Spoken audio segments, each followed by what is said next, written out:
Bonjour à toutes et à tous, aujourd'hui on va parler des applications linéaires. Alors dans tous les cours qu'on a fait jusqu'à présent, ce à quoi on s'est intéressé, c'est juste un espace vectoriel. Alors bien sûr on a parlé aussi de somme de sous-espaces vectoriels, ok, mais ça reste quand même dans un seul espace vectoriel bien circonscrit. Mais là l'idée justement, c'est de plus simplement avoir un seul espace vectoriel, mais c'est d'en avoir plusieurs. Donc ce qu'on fait, c'est qu'on va considérer E ici un espace vectoriel. Donc à l'intérieur, bien évidemment, vous avez plein d'éléments. Ces éléments, ce sont des vecteurs, hein, comme on l'a dit. Ça peut être du coup des matrices, des fonctions, des suites, tout ce que vous voulez. On s'en fiche, ça dépend de la nature de votre espace vectoriel. Et puis, on va aussi introduire un deuxième espace vectoriel F qui est distinct de E. Vous voyez, F, il n'est pas dans E, c'est pas E non plus, c'est un autre espace vectoriel avec d'autres vecteurs. Alors notez là une chose quand même assez intéressante, c'est que les vecteurs de F ne sont pas du tout nécessairement de la même nature que les vecteurs que vous avez dans E. C'est-à-dire que là, vous pouvez très bien avoir par exemple des matrices, alors que ici, vous pourriez très bien avoir, je ne sais pas, des nombres réels par exemple. Hein, ce qu'il faut vraiment avoir en tête, c'est que E et F ne sont pas du tout nécessairement des espaces vectoriels de même nature mathématique. C'est-à-dire que là, les objets, les vecteurs que vous avez là ne sont pas du tout nécessairement les mêmes objets mathématiques que ceux que vous avez ici. Ce n'est pas les mêmes vecteurs, ça se trouve. Okay, mais quand bien même ce ne sont pas nécessairement les mêmes types de vecteurs que vous avez là, eh bien, on va pouvoir pourtant établir des liens entre les vecteurs de E et les vecteurs de F.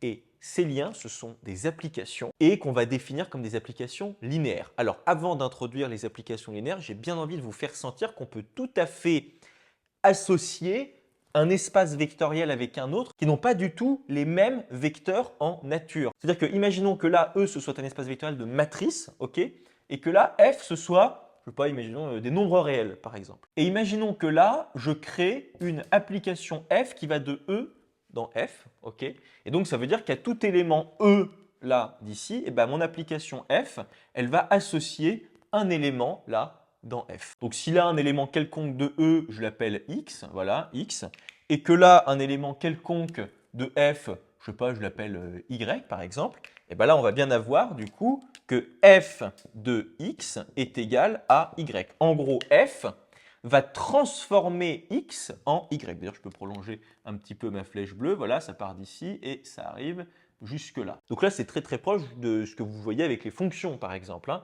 Donc là, ce que je disais, c'est imaginons que E, ce soit un espace vectoriel de matrice et imaginons que F, là, ce soit des nombres réels. Donc là, ça veut dire que F d'une matrice, ça va vous donner un nombre réel. Alors ça paraît très bizarre dit comme ça, mais prenez par exemple la trace.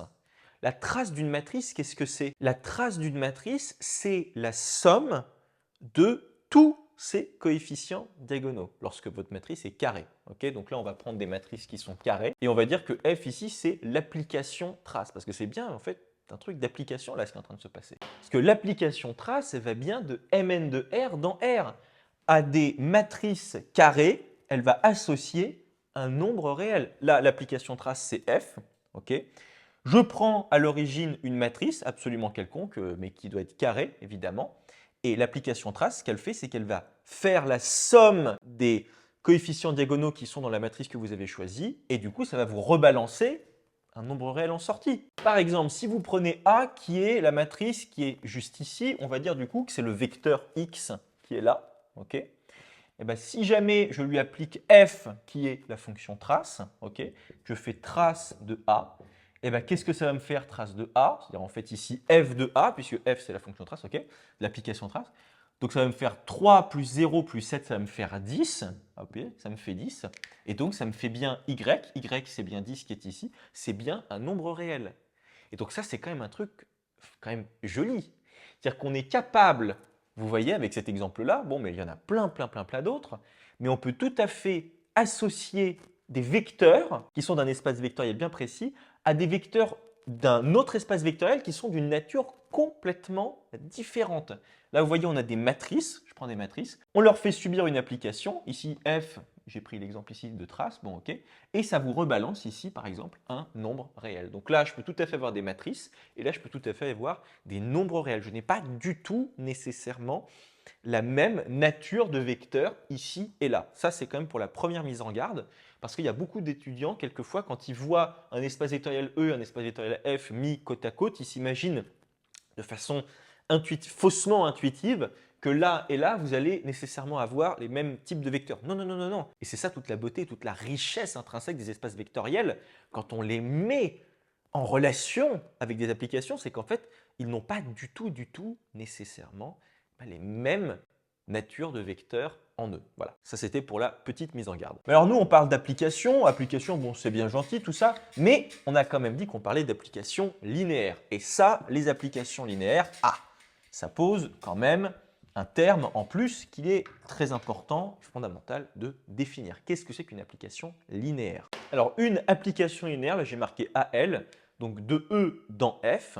Okay, c'est toute application de E dans F, donc ça c'est ce qu'on a déjà introduit, c'est une application F qui va de E dans F et qui vérifie une condition bien particulière. Alors là, je vais vous donner évidemment cette condition fondamentale des applications linéaires. Alors je tiens juste à vous préciser que là, avant, j'avais mis X ici, Y là. J'ai pas envie que ça vous induise en erreur parce que j'avais pris du coup X qui était dans E et Y qui était dans F. Bon, là, je vais prendre X et Y, c'est-à-dire que c'est les noms qu'on leur donne le plus souvent. Okay, je vais prendre X et Y qui sont dans E. Okay, Y qui ne va pas être ici. Voilà, je vire, on oublie que Y est dans F, il n'est plus du tout dans F. Voilà, je vais prendre deux vecteurs X et Y qui sont dans E. Les noms de X et Y, je les prends ici dans E. Okay, et donc là, je dis d'abord, pour tout couple de vecteurs X et Y dans E, j'ai pris X et Y qui appartient à E carré, hein, ça veut tout simplement dire que X et Y sont tous les deux dans E. Et pour tout scalaire lambda, donc c'est-à-dire que lambda c'est un nombre réel, hein, tout simplement, eh ben, on a cette relation qui est super importante,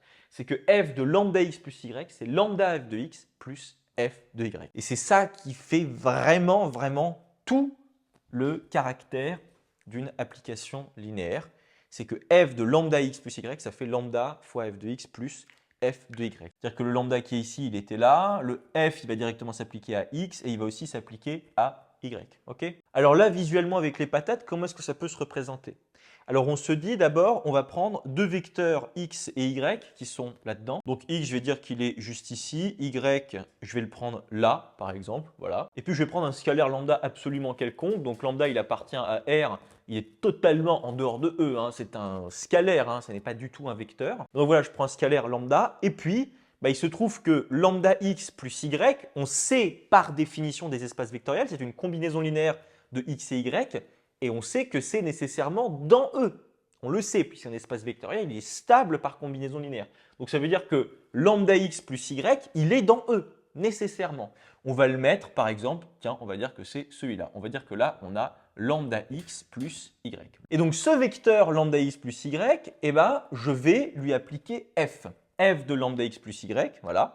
Je vais le prendre juste ici, hop là, tac. Et donc, ça va me rebalancer, par exemple, on va dire, juste ici, sur la flèche qui est juste là. Okay, donc là, ce que j'ai en rouge ici, c'est bien f de lambda x plus y. F de lambda x plus y, c'est ça, parce que c'est bien le vecteur lambda x plus y qui est ici, et auquel j'ai fait subir f, voilà, bam, ça me fait arriver ici, c'est f de lambda x plus y. Mais d'un autre côté, comme on l'a dit, on a x et y qui sont tous les deux juste ici. Et il se trouve que ceux-là, x et y, eh ben, on peut aussi leur appliquer f. On peut aussi leur appliquer f. Et si jamais je leur applique f, par exemple, je sais pas, on va avoir cette flèche bleue là pour f de y. Voilà, là on a y.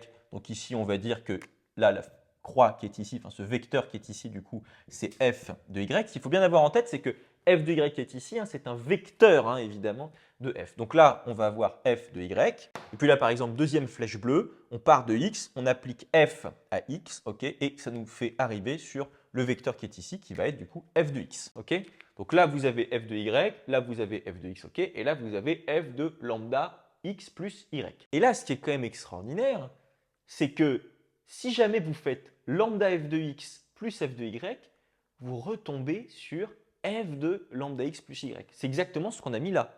Lambda f de x plus y, donc si jamais vous faites lambda fois f de x, okay, ça va vous faire ça multiplié par lambda. Et si jamais vous lui ajoutez f de y, vous retombez exactement là-dessus. Et c'est là où on remarque toute la subtilité du jeu de construction en miroir que f préserve entre E et f. Je m'explique. C'est-à-dire que là, lorsqu'on était dans E, C'est d'accord que le vecteur lambda x plus y, comment est-ce qu'on l'obtient, le vecteur qui est juste là? Le vecteur qui est juste là, on sait que c'est lambda fois x, donc c'est lambda fois x, plus le vecteur qui est ici, plus le vecteur y. OK. Mais là, de façon miroir, ou plutôt par préservation, si vous voulez, le vecteur qui est ici, qui est f de lambda x plus y, vous voyez qu'il s'écrit exactement comme pour ici, exactement comme pour ce vecteur qui, lui, était lambda fois lui plus lui. Et ben, le vecteur qui est là, c'est lambda fois lui plus lui. Si jamais à f de x, je lui donne le nom de u et que à f de y, je lui donne le nom de v, par exemple, voilà, f de x, je l'appelle u et f de y, je l'appelle v, et ben, vous voyez que le vecteur qui est ici, qui est f de lambda x plus y, c'est bien lambda u plus v. C'est bien lambda u plus v. Voilà, f de lambda x plus y, c'est bien lambda u plus v. Exactement comme pour ici, le vecteur qui est ici, qui est lambda x plus y, c'est bien lambda fois lui plus lui. En fait, ce que fait f, ce que permet de préserver f, c'est quand même fantastique.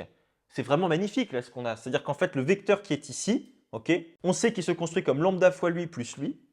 Et bien f, tac, il vous fait passer dans un autre espace vectoriel complètement différent. Lui, il va être associé à ce vecteur-là, lui à celui-là, lui à celui-là.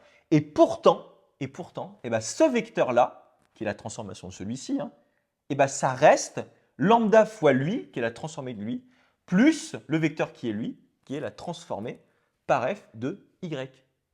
C'est quand même magique, quoi. C'est magnifique. Lui, c'est lambda fois lui plus lui.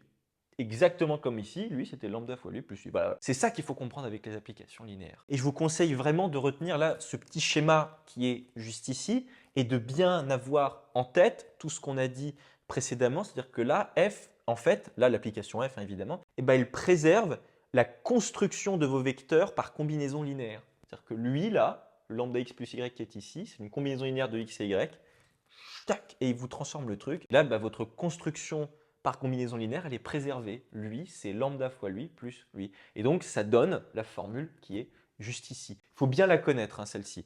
Plus, à vrai dire, même dans les exercices, c'est vrai que le petit dessin qui est là, même si je vous conseille de le retenir parce que c'est quand même assez joli, je trouve, le concept même d'application linéaire. En tout cas, voilà, ça, il faut le retenir. C'est ça qui fait vraiment une application linéaire. Il faut quand même savoir que là et là, vous avez des espaces vectoriels, évidemment. Vraiment, là, c'est la formule qu'il faut avoir en tête.